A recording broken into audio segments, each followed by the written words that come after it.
नमस्कार, मैं हर्षित तिवारी। अब है न्यूज के 28 अप्रैल बुधवार शाम के बुलेटिन में आप सभी का स्वागत है। आइए देखते हैं दिन भर की ताजा खबरें।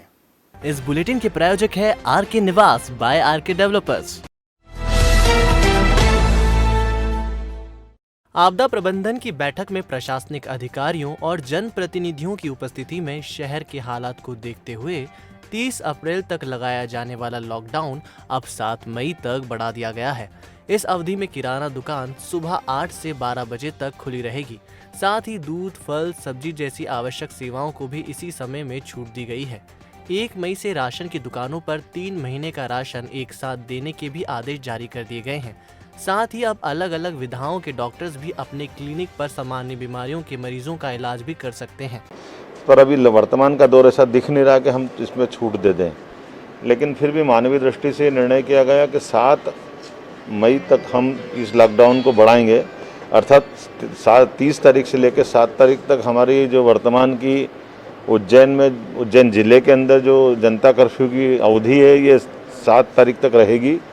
एक चीज़ इसमें जोड़ी कि नगरीय क्षेत्र के अंदर जो हमारी किराना दुकानें हैं, इन किराना दुकानों को नगरीय क्षेत्र के अंदर सुबह 8 से 12 तक के लिए इनको किराना दुकान को अपने आवश्यक सावधानी के साथ दूरियां रखते हुए निर्धारित डिस्टेंस रखवाते हुए वो सामग्री अपनी जन उपयोगी दे सकेंगे।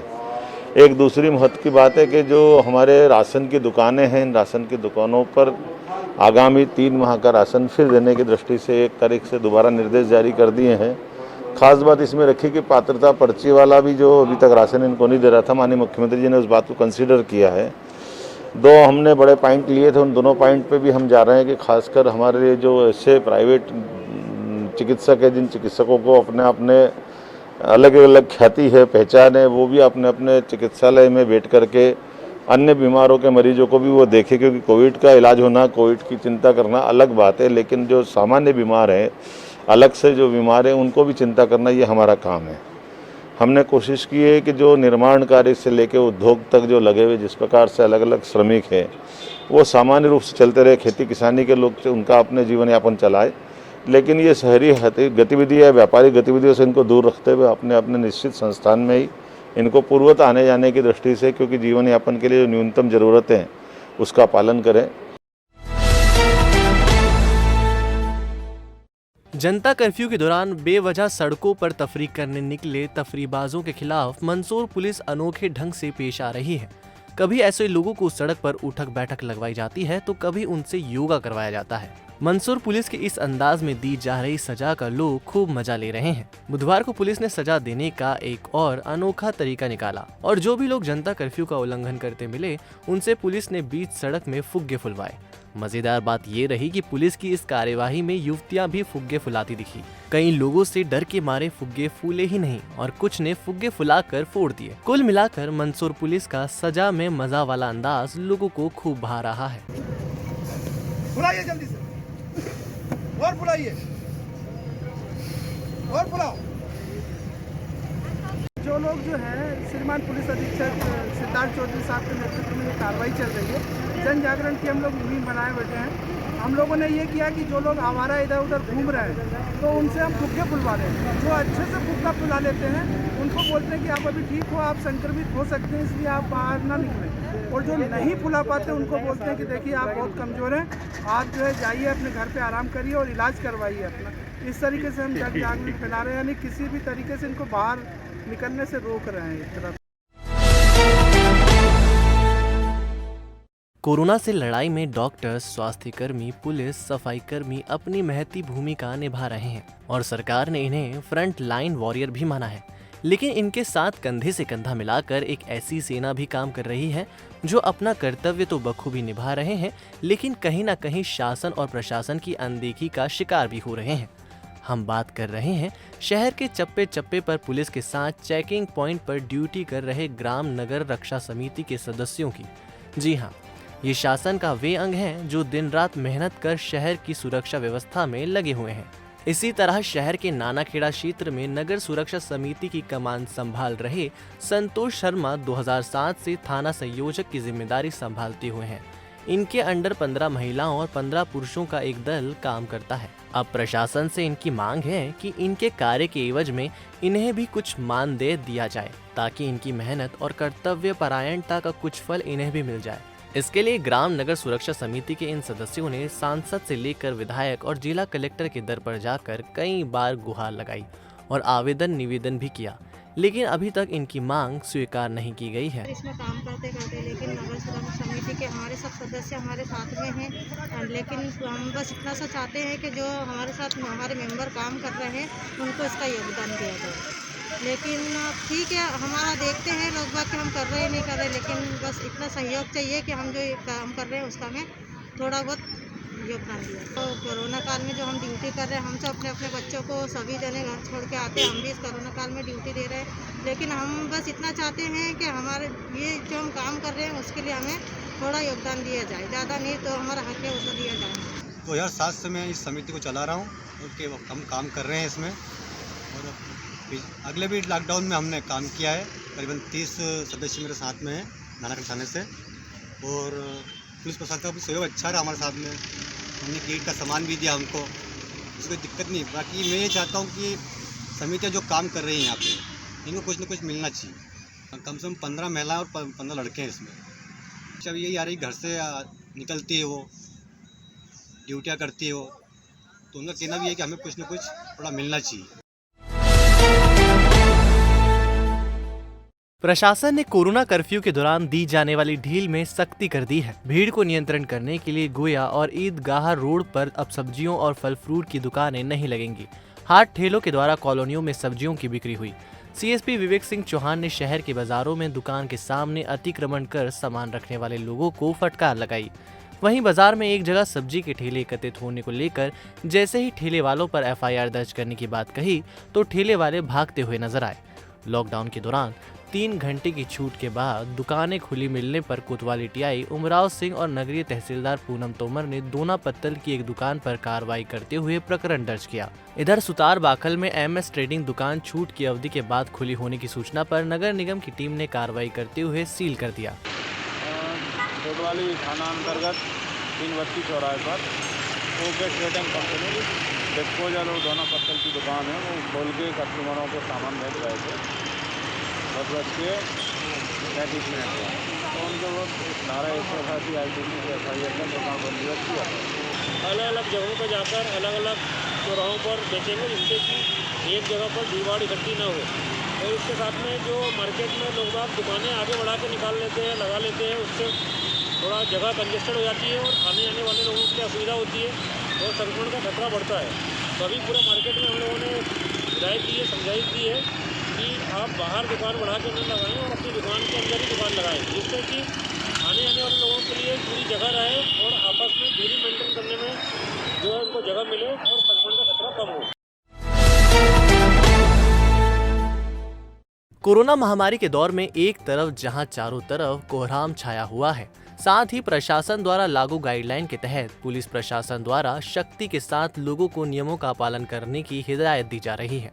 लोगों को घरों में रहने की अपील की जा रही है और लॉकडाउन लगाया हुआ है। शहर में चारों तरफ सन्नाटा देखा जा रहा है, लेकिन कुछ लोग ऐसे हैं जिनमें आज भी इंसानियत जिंदा है। जी हाँ, गोपुत्र सेना ने बेजुबान जानवर पशुओं की मदद करने का बीड़ा उठाया है और सुनसान मोहल्लों और सड़कों पर पशुओं के लिए जगह जगह पानी की टंकी रखी जा रही है। यह टंकियां उन स्थानों पर रखी जा रही है जहां पर जिम्मेदार लोग इनके रखरखाव का ध्यान रखें और इनमें समय पर पानी भर सकें, जिससे कि बेजुबान प्यासों को इस महामारी के दौर में समय पर पानी मिल सके। मीडिया से बातचीत में गोपुत्र सेना के उपाध्यक्ष जानी बाबा ने इस सेवा कार्य के पीछे उद्देश्य को लेकर जानकारी देते हुए बताया कि कोरोना वायरस जैसी बीमारी से बचने का यह एक रामबाण है, जिसे हर नागरिक को करना चाहिए। इंसान तो मुंह से मांगकर अपनी पूर्ति कर सकता है, बाकी जानवर की अभी यह स्थिति है कि लोग घर से करके बाहर भी अगर जो भटकता है तो उसे भगा देते हैं। तो मतलब खाना देने की बात तो दूर, पानी भी नहीं देते हैं। तो इसके माध्यम से हम ये चाह रहे हैं कि इस आपत्ति के समय में कोई भी मुख पशु प्यासा ना मरे। कितने स्थानों पर आप रखने टंके? ये अभी हम कम से कम 40 स्थानों पर रख चुके हैं और हमने करीब 300 स्थानों पर रखने की अभी योजना बना चुके हैं। मतलब 300 लोगों ने इसकी जिम्मेदारी ले ली। बाकी अगर जो और लोग लेते हैं तो ये 300 से 3000 भी हो सकती है। तो यही निवेदन है कि आप ज़्यादा से ज़्यादा सहयोग करें और मुक्त पशुओं के लिए कुछ करते हैं तो आपका बहुत बड़ा योगदान ये मतलब कोरोना महामारी से बचने का मतलब मैं कह रहा हूँ कि रामबाण उपाय होगा।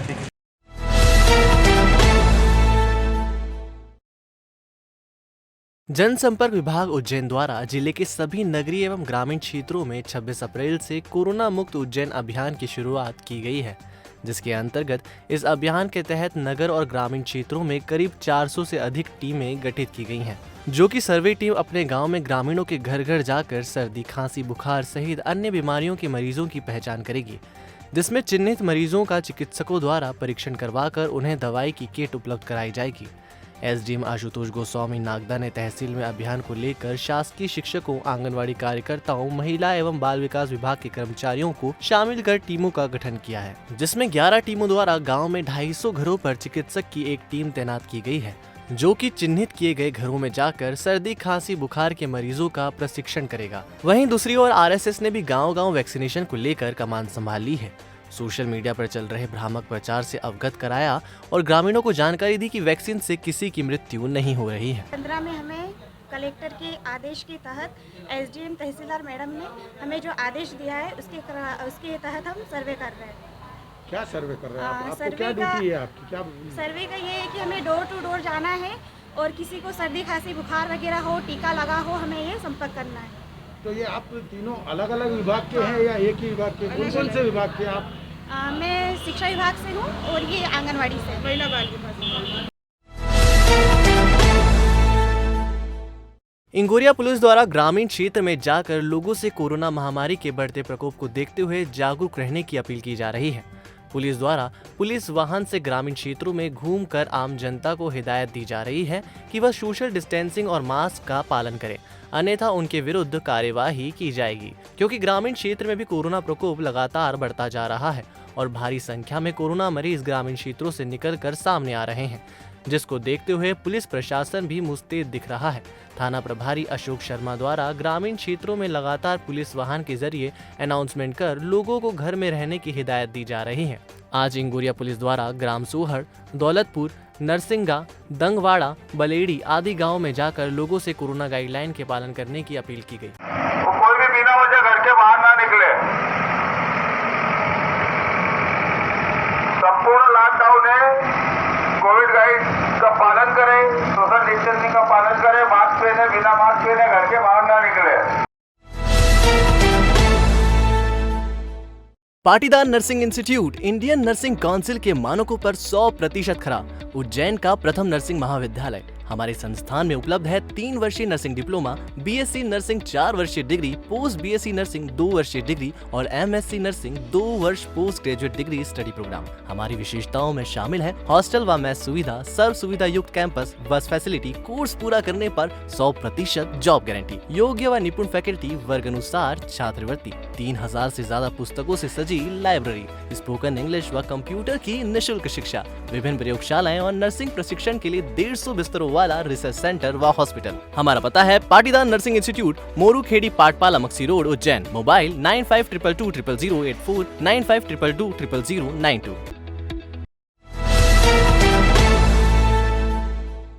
कोरोना काल में लगभग सभी निजी और सरकारी अस्पतालों में मरीजों की भीड़ लगी हुई है।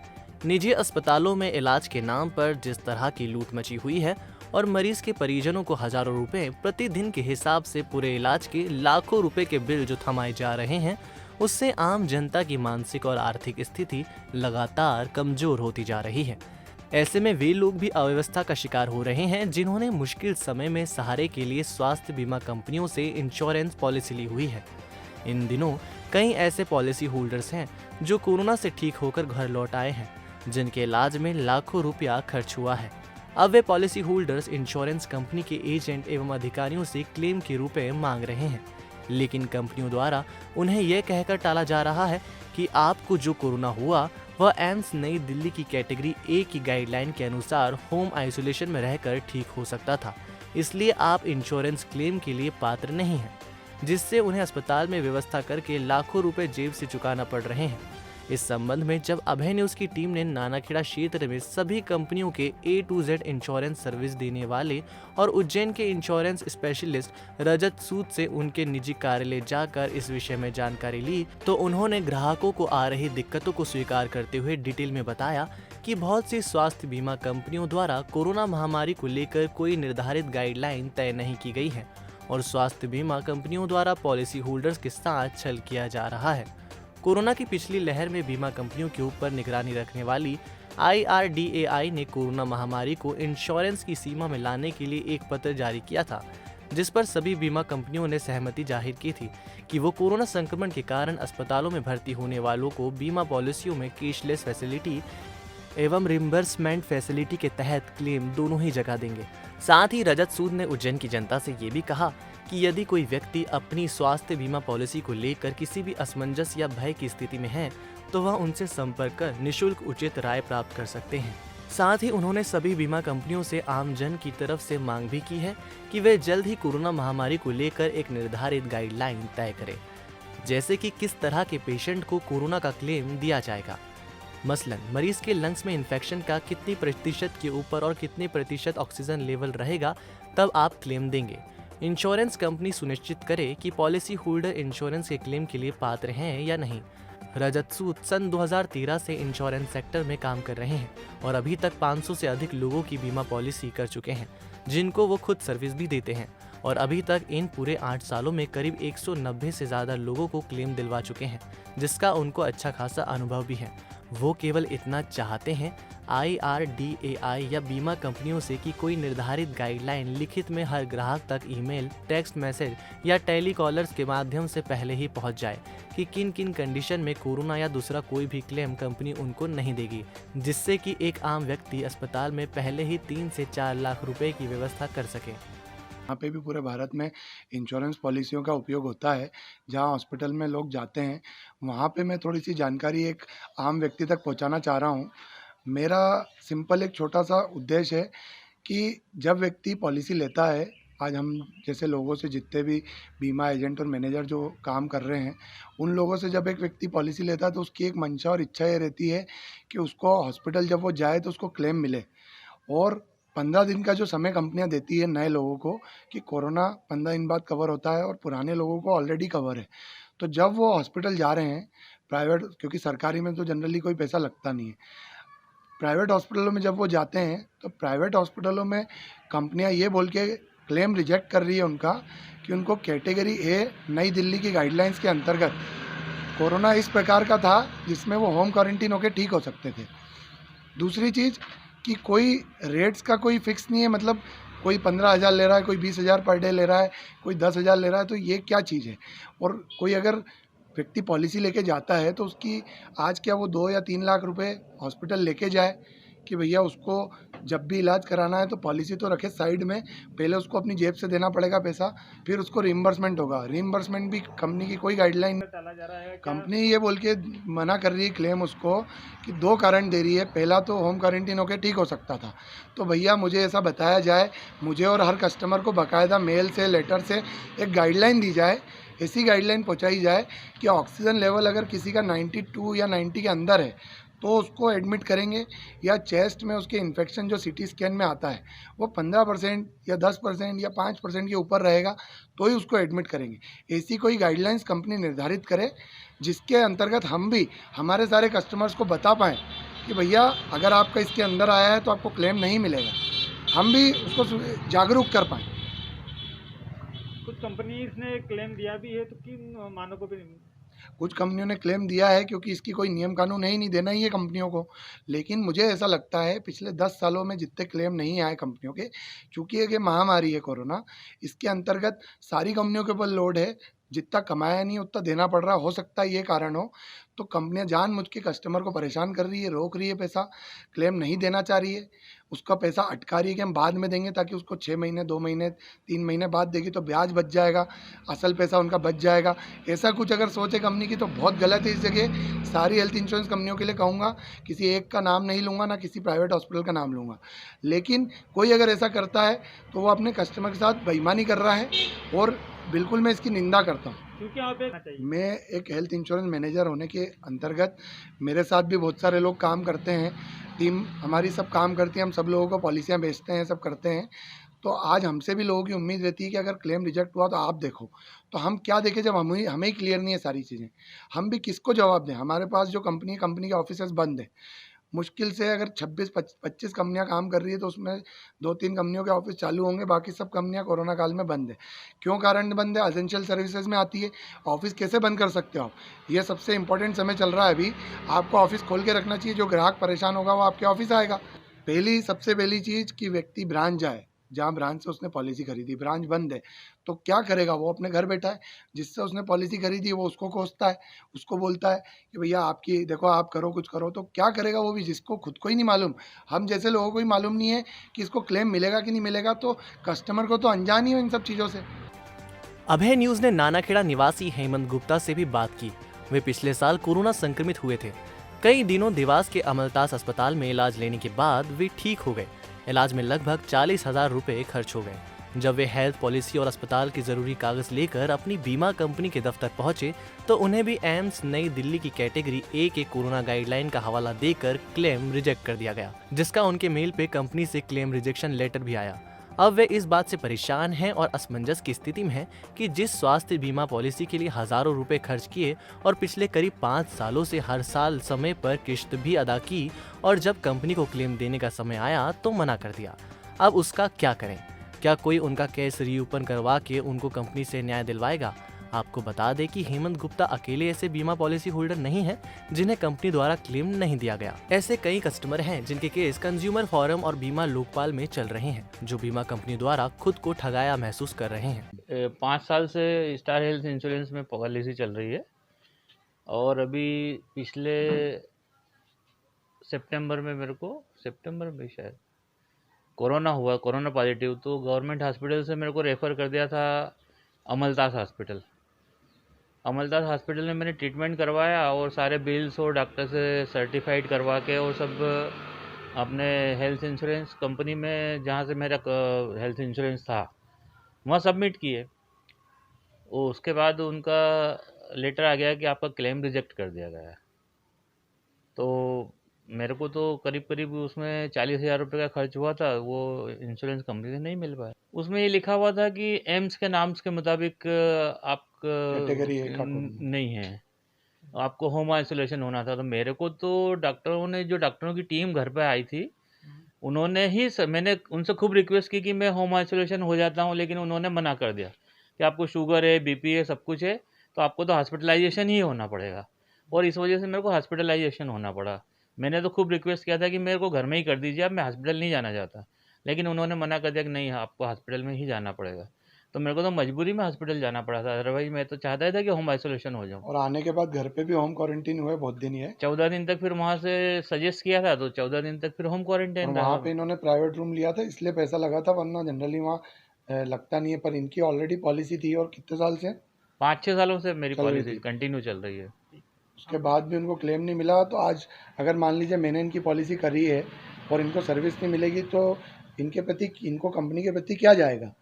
मान लीजिए मैं तो एक सर्विस देने के लिए मैंने बहुत मेहनत करी, हम बहुत सारे कागज लाए, डॉक्यूमेंट लाए, सब हमने जमा करवाए, पर कंपनी खाली ये लिख के दे देती है कि कैटेगरी ए का एम्स की नई दिल्ली की गाइडलाइन के अंतर्गत आपको होम आइसोलेशन होना था। तो ये जब इनने पॉलिसी ली थी तब इनको कहाँ बोला गया कि ऐसा कोई कंडीशन होगी तो नहीं देंगे? तो ये करते भी नहीं, भर्ती भी नहीं होती।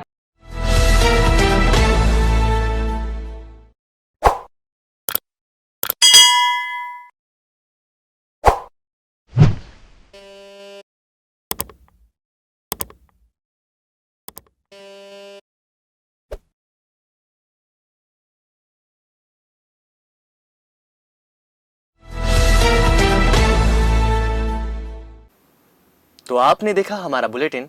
आपको हमारा बुलेटिन कैसा लगा, इसका फीडबैक कमेंट सेक्शन में जरूर दीजिएगा। कल फिर मिलेंगे नए बुलेटिन के साथ। नमस्कार।